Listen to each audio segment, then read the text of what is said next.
Hey there, welcome to Main Street Living. Happy holidays. I'm Cheryl Nelson. Hey guys, I'm Quincy Carr. And I'm Danielle Alvari. Trying to get festive today. Quincy, I see you're doing the same, shaking the snow globe there. And you have just been traveling around the globe. We missed you last week.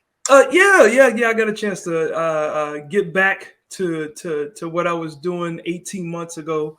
Like that was my first cruise. I took a cruise. I performed on the Norwegian cruise line, so got a chance to be booked to do that, and it was pretty cool. It was an entire process. We flew to New York. You had to make sure you took a COVID test before you got on the ship, and all passengers, everyone has to show like a vaccination card to even get on the ship. But you still have to take a COVID test, and you have to be negative to get on the ship. So once that happened, it was just a great experience. We visited.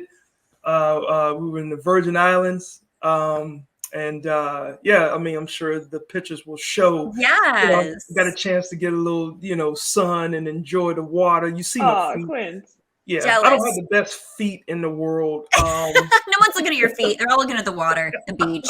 It looks I don't beautiful. have the best feet, but it felt great just to relax for a little bit because it's just been a hard grind. But got a chance to Well, it feels great to have you back. Obviously. Absolutely. And don't worry, no one's looking at your feet. I'm looking at Cheryl looks so festive. And I know you guys think I'm probably not dressed up, but I'm actually mourning the end of 2021. So this is my New Year's look. Well, it looks good, Danielle. You always look gorgeous and cute. You look wonderful as well. And you guys, the holidays, I mean, it's amazing, right? Any big New Year's resolutions? Jeez. Continue How long to do yours be last? better. Just continue to be better. Yeah, well, we've got time to think about that. In the meantime, though, we've got a great show planned for you today. In fact, we're going to highlight some of the companies who are giving back. It's always a great time of the year to do that. That's right. And we're going to go from high school sports, helping out our youth, to hearing about a book about a future Hall of Famer. That's right. We also have a great place to shop if you're near Rhode Island. But first things first, are you ready to get into the driver's seat? This next segment will really get your engines going. Stick with us right here on Main Street Living.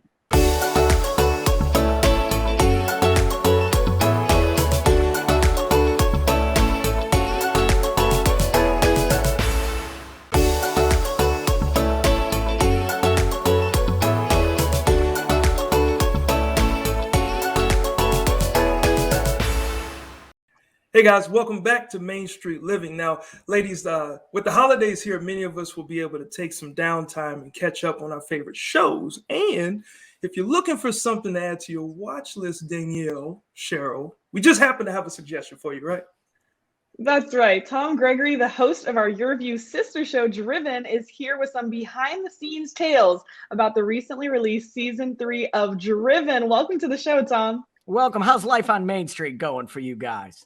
All good. Sunny. Always sunny on Main Street, right, meteorologist Cheryl? Absolutely. Always sunny, always bright, just like my Christmas tree. With here. a chance of happy holidays, it seems, with that tree in the back. Absolutely. Yes, it looks very festive in your place as well. We're really excited to have you back on the show. You just finished season 3 of Driven. What makes Driven different from all those other car shows? I don't have a large beard and look like I play in the band ZZ Top. I'm going to say that's the first one.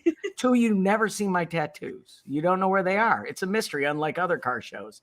That, and I don't really know what I'm doing. So it's part of the fun is that I'm not a mechanic. I'm not restoring cars. So it's more of an average guy's look at car culture. And I think we do things that other shows don't do. Makes it Plus interesting. I have been wondering about your tattoos. The beard just isn't good look for me. No? How come? You think you'd look like a creeper if you had one? What do you think? I look like an elf. I would belong in a garden if I had a beard. Let's face it. They put a hat on me. Perfect for this time of the year, the holiday season. But anyway, getting back on track here, you span the country getting stories for season 3, and you got to spend a lot of time on Route 66. Yeah. What did you discover about this legendary stretch of highway? I know it's pretty long. It's still there. It's still there. I mean, a lot of people think that Route 66 is no longer in existence, but you could still go there. The people are still there. The stories are still there. A lot of the old roadside attractions are even still there. So we went from the corner of Missouri all the way to the Texas-New Mexico border, and it was really the people. The people were just Aw. awesome that we met.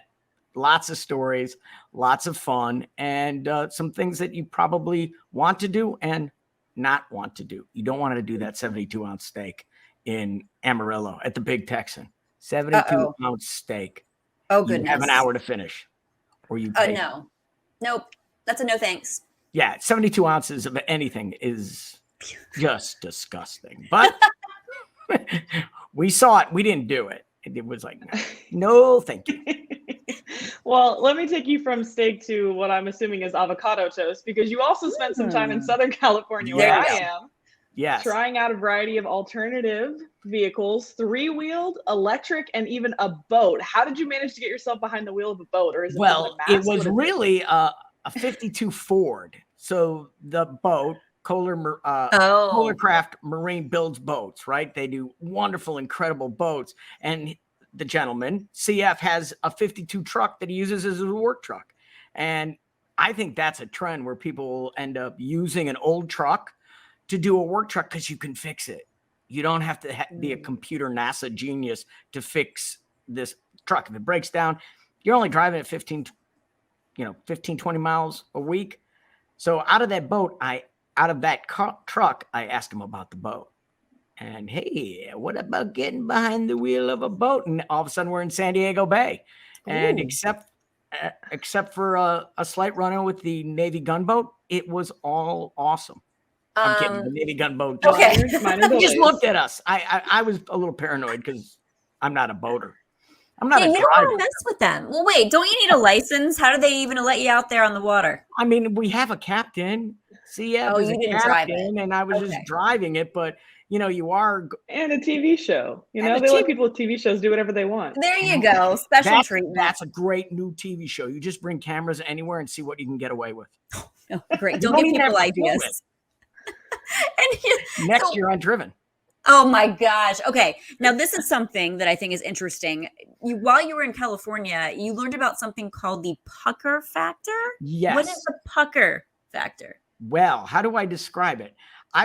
It was described much better by Chris Boyer, who took us on a rock climbing adventure. But it's basically you just clench up your entire body, and so you don't embarrass yourself on air. And it was probably the nearest I came this adventure to yelling cut. Yelling what? All the things, yelling cut. I was like, no, we're not doing this, because you're rock climbing and the lead Jeep in front of us, the passenger side, was all the way in the dirt. Ooh. Trees, dirt. I'm like, wait, that's where I'm sitting. No. But I chickened out from chickening out, and we made the trip, and we have all our limbs. Everything's good. But it was close. I was like, there's no way. This is bad. I mean, that's on 2 wheels, and the passenger side, it was just like, okay, no, I get it. Yeah, absolutely. You'd be like, no way, I'm gonna get back in. Put me on the 3-wheeler on the interstate. I also want to get the lowdown on this as well. You got to ride with a lowrider club. Yes. What was that like? Totally unexpected. What a bunch of good guys, because you're used to seeing lowriders in movies, and these guys are great guys. They're firemen, they're first responders, they're grandparents, and they're just a car club. They just love their cars, and their cars do a lot of different things than other cars, like bounce up and down, and you do have to get a chiropractor appointment after it. But just a bunch of great guys, and that was really surprising. They all came together for this giant event, and it's just a family fun time. So next time you see a lowrider, it's going to bounce. But remember, it's just a guy who loves his car in there. A guy or a gal who loves his car too. Yeah, and there's nothing wrong with going to a chiropractor. I actually enjoy that. It's satisfying to hear those crack, crack, crack, crack, crack down the back, right? Or you just get a ride in a lowrider, because I was hearing my back go. When he was bouncing that car, when he was potato chipping, as they call it, I could hear my neck. I could hear it. My gosh. The speakers in the back. I was like, okay, that one I heard. Yeah. Oh, man. All right. Before we go, what was your favorite part of season 3? Oh, wow. That's a really good question there, Barbara Walters. Wow. You got me on that one. I did. It was just meeting the people. I mean, the stories are about cars, but it's cars and people. I hope we get to do a season 4 where we get to go west and do New Mexico and Arizona and California on Route 66 because there are more stories to tell. But it's really all the people. More boats to commandeer. Ooh, commandeer a boat, a pirate episode. Nice. Oh, I like that idea. Oh, I look no. a patch, not a beard. A patch would be awesome. Well, Yeah. Driven runs on YurView Sundays at 8, and all of these stories are available to watch on our website, yourview.com/driven. There's actually another app that will allow viewers to see the shows. What can you tell us about that app? Well, anywhere you drive, you can now see Driven, basically, because on that browser right there, all the shows are free to view. So if you're out of town, if you're visiting your relatives and don't really want to spend quality time over the holidays, pop on that. You can catch the entire season of Driven and much, much more on there. So it's also on Roku and Fire Stick. That little browser right there. So it's something new, something cool, and love it. You guys are everywhere. Thank you so much. Happy holidays to you. Happy holidays to all you people on the main street. You guys have a great holiday. Feliz Navidad, and drive safely. Okay. Yeah, we will. And speaking of driving, Danielle, maybe it's time for a road trip, because coming up, we're going to tell everybody about a shopper's paradise in Rhode Island. You don't want to miss it.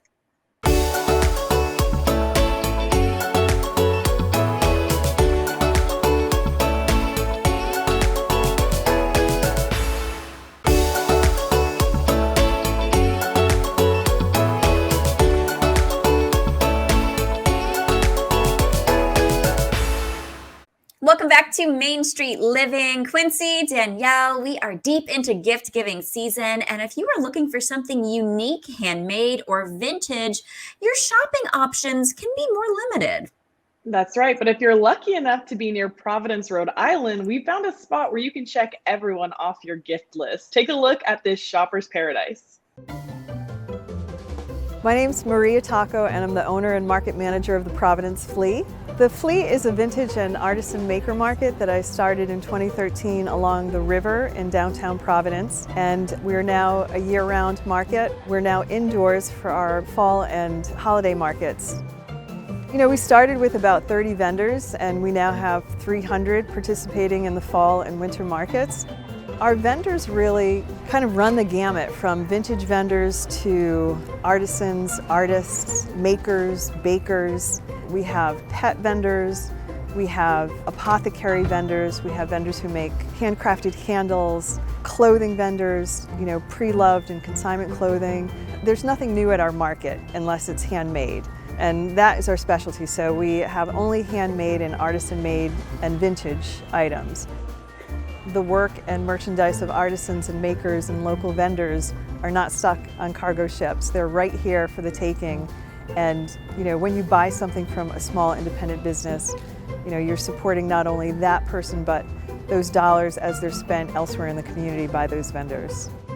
We're having our annual holiday markets that start in December, every Sunday through, well, right up until Christmas. And then with Black Friday, we'll start our Black Friday holiday markets, which are what we're calling a sip and shop. So we'll have Rhode Island Cruise and Cocktails along with New Harvest Coffee and Spirits making specialty 21+ drinks for our shoppers.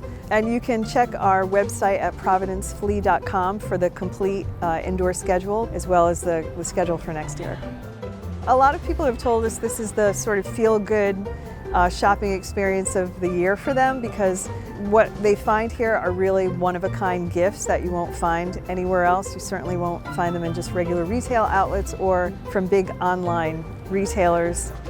It's just a great gathering of people, and everyone seems to be having a good time while they're shopping and supporting local businesses. Oh, guys, I love shopping small year-round, but especially around the holidays. Support those small businesses. Yes, love all those vendors. You can find out more about the Providence Flea Market at providenceflea.com. All right, well, stick around because there's more of Main Street Living coming up after the break. We're supporting an author that has a new book about Drew Brees, so don't go anywhere.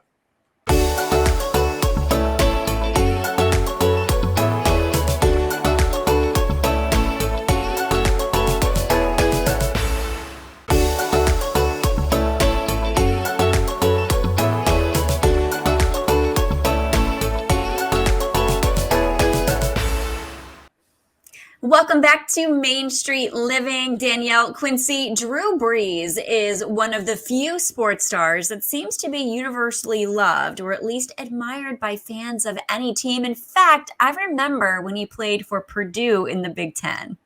Oh yeah, Cheryl. Look, while covering the Saints, our next guest interviewed Drew Brees, the future Hall of Famer, almost 300 times, and has written a book about Drew Brees and what he has meant to all of his fans. So we'd like to welcome back to Main Street Living sports broadcaster, Saints insider, and now author Mike Nabors. Welcome back to the show, Mike.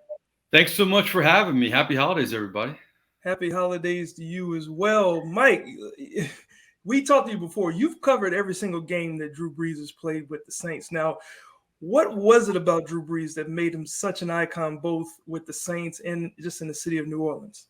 Well, so much. When he arrived, the expectations weren't through the roof. I mean, they just wanted a football team back in New Orleans, first and foremost. Then they wanted some, obviously, stability at the coaching position because Sean Payton had just been hired. And Drew Brees comes into town, rebounding from a shoulder injury. But right away, after a rough preseason, they go to the NFC Championship game. So that was my first year covering the team. And it was amazing. I almost felt kind of guilty because the Saints fans had suffered for so long. Yeah. Immediately when Peyton and Brees came together, it was really a magical ride. And then it lasted for so long, for 15 years, which is really unheard of in the NFL. I mean, you only have a handful of quarterbacks that do that. So I knew after having so many one-on-one interviews with him that I had a lot of material. So I knew I would look back and regret it if I didn't make a book. And it's been about a 10-month process. So I'm excited about it. Yeah. Well, I have to imagine you had a ton of material because, as Quincy mentioned, you conducted nearly 300 one-on-one interviews with Drew Brees. I have to imagine that built a very close relationship. What was it like having that kind of relationship with Drew Brees? You know what stands out is the fact that he was always good. He never complained about it. You never felt like he didn't want to do it or rushed off. And beyond that, he was often better after a loss than a win. I mean, he had so many record-breaking nights. I mean, Tom Brady recently has broken a lot of Brees' records.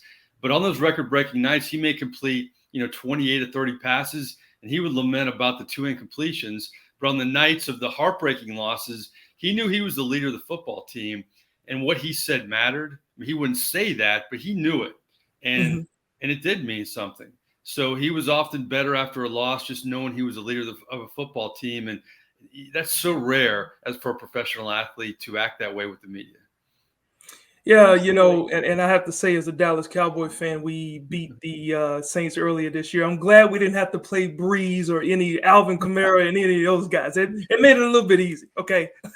But you recently published a book called The Breeze Way. So why did you decide to write the book about Drew Brees? Well, shameless plug right here. Yeah, here's The Breeze Way. We just released this on Amazon this month. We want to do it. Obviously, it'd be a great holiday gift. If you're a Saints fan, if you're a Breeze fan, and frankly, if you're a football fan, I wanted to, encompass all the interviews I've done, but I also wanted to have somebody introduce the book that was close to Breeze. So everybody knows Doug Flutie. Doug Flutie is Drew Brees' mentor. He's a great friend. When he came into the league in San Diego, he was the guy for Drew Brees and really set the tone for him in a lot of ways. And Doug Flutie lives in Florida. I live in Florida, and I found a connection with him. He's playing in an adult baseball league. And he said, come on over. We'll talk about Drew before my game, maybe between innings. If you don't get enough, you can stay after the game. I said, absolutely. So I go over there to his baseball game. We talk before the game, and all of a sudden, selfishly, it couldn't have worked out better. A monsoon comes down. The game is rained out. So Doug Flutie and I are in a dugout in Melbourne, Florida, talking about Brees for about an hour and a half. Flutie's wearing his baseball uniform. He agreed to write the foreword. But beyond that, so many great Drew stories. And really, that's what the book is about. So much has been written about guys like Drew Brees and Aaron Rodgers and Tom Brady. When you approach a project like this, from my standpoint, I wanted to give fans something they haven't heard before. So once I got Flutie, then I reached out to a lot of former teammates who you'll see on the back of the book have endorsed it, from his former offensive linemen, wide receivers, even defensive players he had a relationship with. One of them is Zach Strief, an offensive lineman. They had these epic ping pong battles in the locker room. Brees got upset he lost to Zach Strief, so you'll have to read the book and how he got his revenge. So it's not just stuff you've heard about, the Super Bowls and all the big victories. It's behind the curtain stories with Brees. Wow. So I have to ask then, it's not just a book about football and ping pong. Absolutely. Yeah. I mean, I think you won't even have to be a football fan to appreciate this, or you could have a child who's maybe, a great athlete, but they say, oh, you're not big enough to play. I mean, with Flutie writing the foreword and Brees being the main character in this book, I mean, those are two guys who weren't recruited heavily. They weren't top draft picks. They weren't considered to be guys who would make it to the level they made it. And a lot of it's about the journey and how they got there, and stories of their competitive nature. And really, from Brees' standpoint, not only competitive nature, but how hard he worked to get to the level of being a future Hall of Famer. So it's really about the journey, and then great family stories about Drew. And now he's a broadcaster for NBC. So I went really behind the scenes, why he wants to be a broadcaster and what he may do beyond broadcasting, whether it's politics. He has several business interests, and his teammates think he'd be a great coach. Now, he's never said that. So, a lot of things just, football fans and Saints fans haven't heard before. Wow. Well, we know the Jaguars need a new head coach, so maybe he could look there. Breaking news, absolutely. Right. Yeah. Yeah, there's a whole bunch of things could happen. And and Mike is so cool, because for me, my attachment to Drew is his high school, Westlake in Austin, Texas, used to beat up my high school, Westwood Warriors. So wow. Yeah. So I have a slight attachment to it. It definitely sounds like a great fantastic holiday gift. Where can viewers find more about the book and purchase a copy? It's on Amazon. You can get it on Amazon right now. But if you want an autographed copy, you can go to my website, MikeNabors.com, N-A-B as in boy, O-R-S. I have, a Venmo and PayPal options you can have. And just give me your address, who you want the book made out to be and made out to. And I'd be glad to give you an autographed copy. But it's on Amazon, and it's going to be in bookstores soon, too, all around the country. So we're excited about it. Perfect. Thank you so much, Mike, for coming to talk to us about it. And then congratulations on the book. I can't wait to read it. I really appreciate it. Happy holidays. Thanks for having me on. Very much appreciated. All right, Mike Nabors, everybody. We love to have him on the show, obviously. We're going to keep the good feelings going, because coming up next, we're going to hear from some friends who are training dogs to help veterans.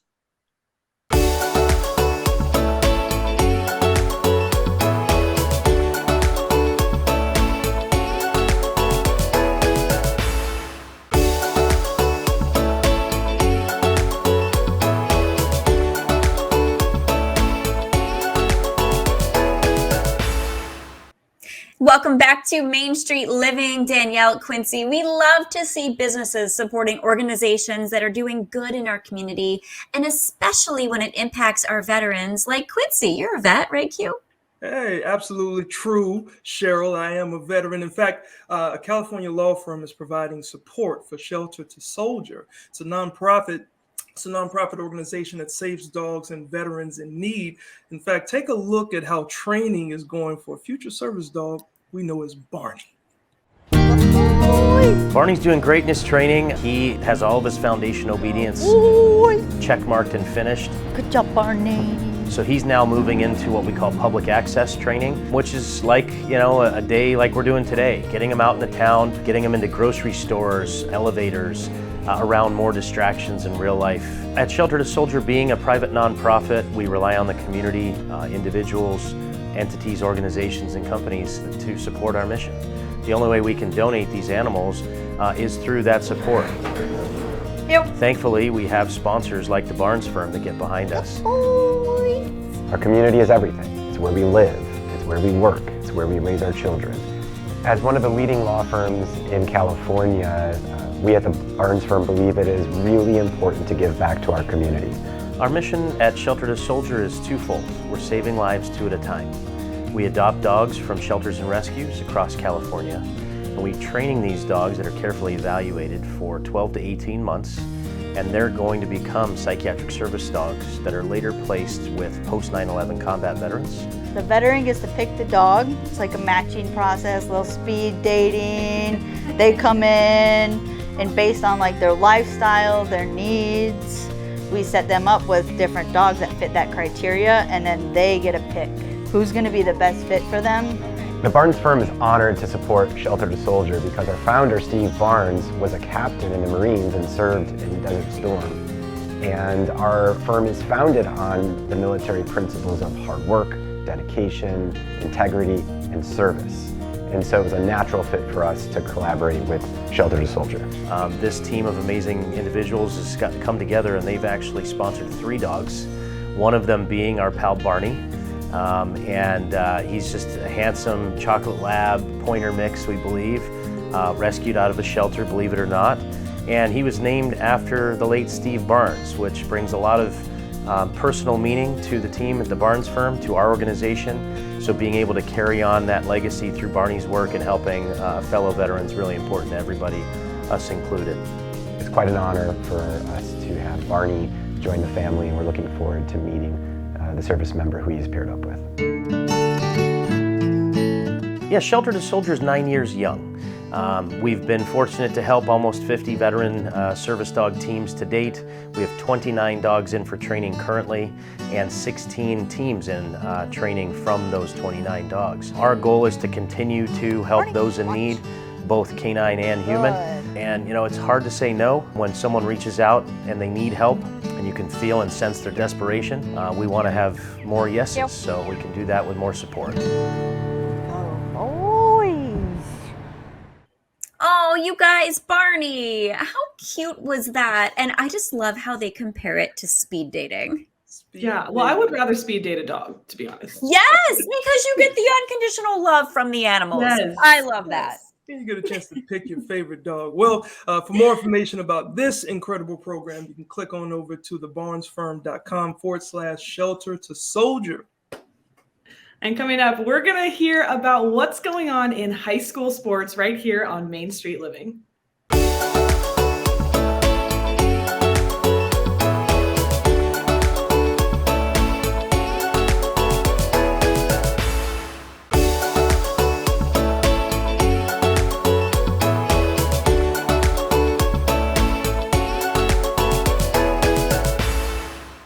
Welcome back into Main Street Living. Guys, it's been well documented that playing sports can help young people physically, mentally, and academically. That's right, Danielle. And there's nothing like a friendly crosstown high school rivalry to promote a sense of community, right? And our next guest is a big fan of high school sports as the commissioner of the San Diego section of CIF. Welcome, Joe Hines, to the show. Good to see you here on Main Street Living. Good morning, everyone. How are you? Hey there. We are doing fantastic. So for those who are not familiar, can you explain to us what is CIF and what's the purpose? Sure, absolutely. The CIF is the governing authority for education-based interscholastic athletics in the state of California. Our job is to promote equity, quality, character, and academic development, and that is the lifelong development of the student athletes that participate in interscholastic athletics. We know that, their lifelong lessons, the things they learn, being part of athletic teams on their campuses will take them long beyond their years of high school. And that's our goal, is to develop quality individuals through athletics across the state of California. And so our job is to govern all the athletics within the San Diego section. Awesome. And I know that that's needed so much, especially these days, because kids are distracted with everything social media.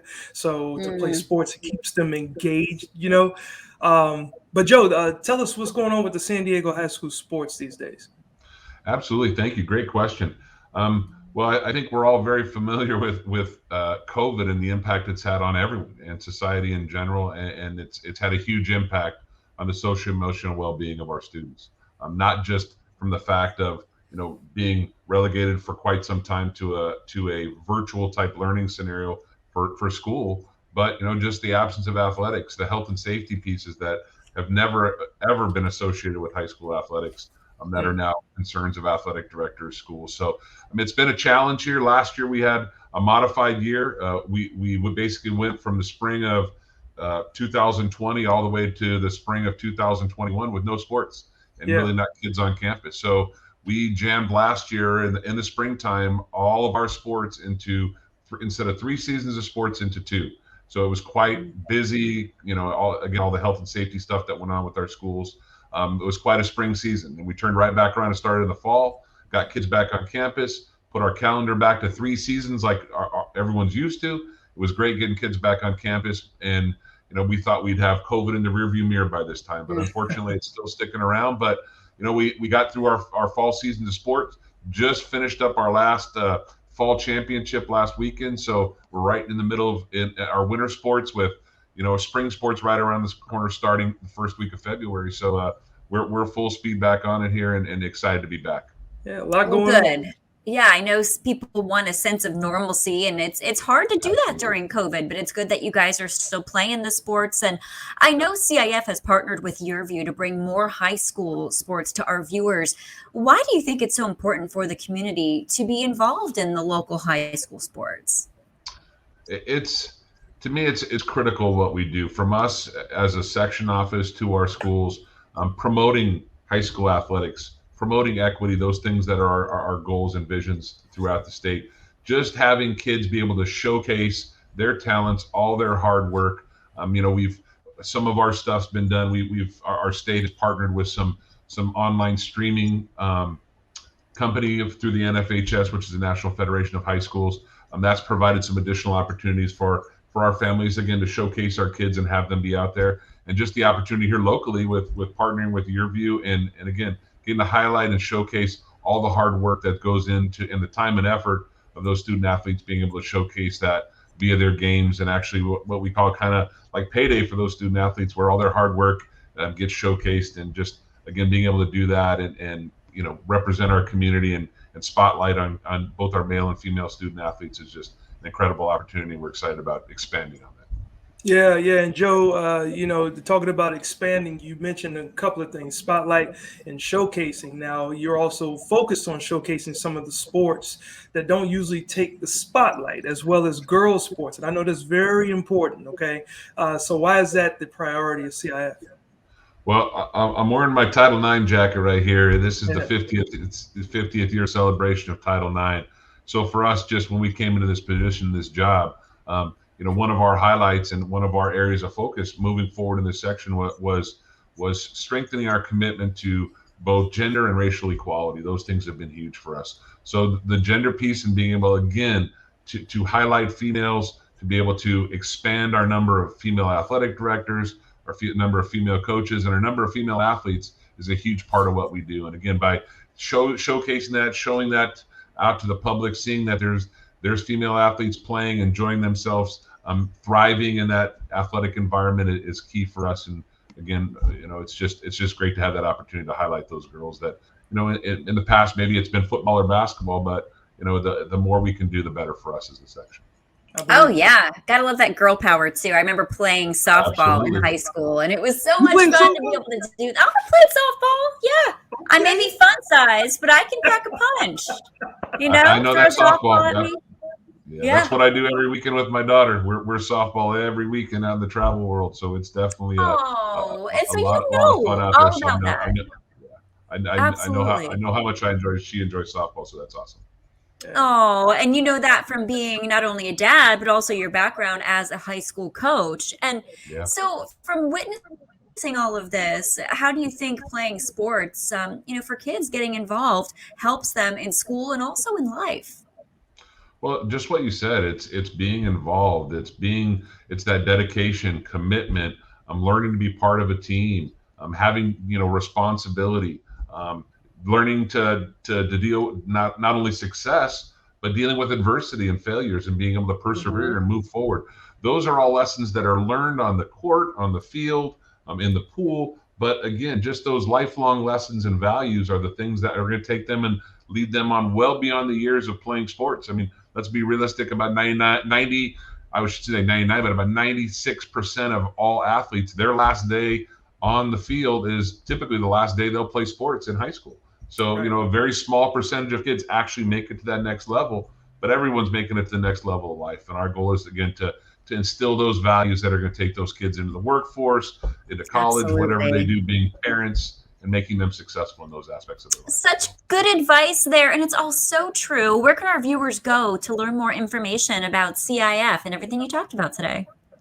Our website is cifsds.org, and you can follow us on our social media. All of our platforms are on there that people can follow us.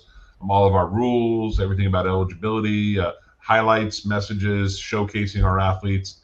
Everything's on there. It's a just a great tool for hopefully people to use. And people are always feel free to contact us at any time. We're there to help. All right. Thank you so much. Happy holidays to you. Same to you both. Thank you so much for having us on today. Very excited about that. No problem, Joe. Well, Cheryl, it's good to know how sports can help our youth develop. And coming up after this short break, 'tis the season. Isn't it weird coming from me, right? 'Tis the season to help our neighbors. Stay right there, folks.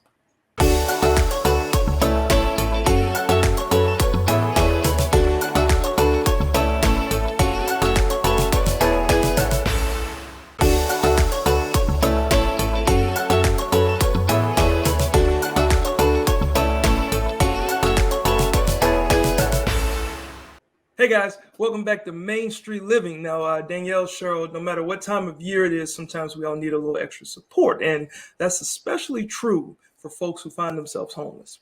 Yeah, and the Alpha Project in San Diego offers that support.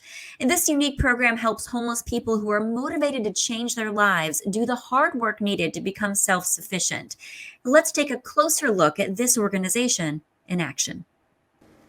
Step up, just call me, KB. You know, we're coming to your community to clean it up. You know, we're breaking that stereotype of what a homeless person is, this subculture of society. We're just brothers, sisters, mom, dad, grandmas, and grandpas being part of the solution instead of part of the problem. So, ladies and gentlemen, left-hand side, don't forget weave in and out of cars. No jaywalking, ladies and gentlemen. So it's a win-win for everybody. You see any cigarette butts, pick up cigarette butts.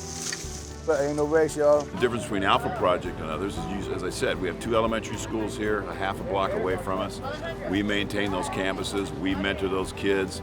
We make sure that there's no drug dealing, drug use, encampments around their facilities, or anywhere in our neighborhood. We self-police, and that's all a testament to the folks here that used to be out there. Watch out for sharp objects, ladies and gentlemen. Ed's, you know, once again, he's a perfect example of the quality, the caliber of the men and women that have been outside on the streets. Here in San Diego for over 50 years, raised in Chula Vista, went to Bonita Vista High School, class of 77, have worked all my life since 1975. But suddenly in 2016, the winter, we had that flu that came through. Over 300 San Diegans died. I apparently was struck with it, and through whatever complications happened, as it turned out, I had a stroke. I was bleeding in my brain, and I lost all muscle control. It's a nightmare, and it just suddenly happens, as it can to any American, and it's one of the things you never think will happen to you, but it can. The onus of responsibility need to go to our folks like Ed, people you've seen here that have tremendous skill, tremendous wisdom, and give them the opportunity to shine. It's that peer-to-peer support, talking to the folks out there and bringing folks in here to start the process. Let's go. KB wants us to be safe. He wants it to be fun, if at all possible, but we're also communicating with each other in the field when we're out there, taking care of San Diego, and we're cleaning it up. We're also giving solutions to each other, talking to each other about how did you get here? Where's your family? What do you hope for? Society as a whole and citizens, certainly San Diegans, are so willing to help if they can see positivity, if they can see change, if they can see a reward or benefit from that help. Wheels of Change is the perfect example. You know, these are $5 donations, $10 donations to get our people out there, and they can see these folks making a difference. They can see the pride that our folks have that are here, not only cleaning up the communities, but mentoring peer-to-peer with the folks they've maybe been camping with for 20 years. On behalf of Alpha Project, good job today. For the Go Do Lunch, good job. Appreciate it, ladies and gentlemen. When they come back in from work, it's phenomenal to see, you know, homeowners came out and say, hey, we're so happy you're here. God bless you. Businesses coming out bringing waters. And to have these communities come and neighborhoods come and embrace you, say thank you for being here, man, that's a huge paradigm shift.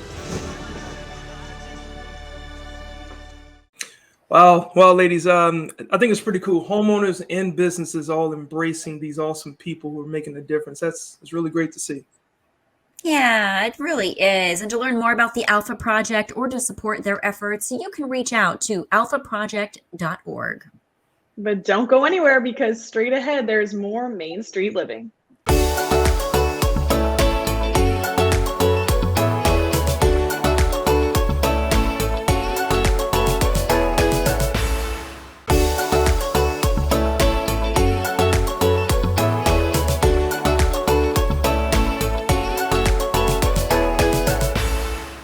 Welcome back into Main Street Living, and now our special co-star for the show finally joins us. Yes, Adeline is here, wishing everybody a very happy holiday. Right, baby? Cheryl, did she knock down your tree? She hasn't actually. She's been really good about She's it. been good. She's been nice. She's on the nice list. Yeah, she is. It's been another fun show, guys. Oh, Adeline, where are you going? Oh, there she goes. All right. She's walking across the screen. You know what? You guys can continue to see more of what we have on our Cox Contour app. Adeline is out. And you guys know where to find us, Main Street Living. Make sure you join us next time as we take another stroll down Main Street. Until then, enjoy the holiday season.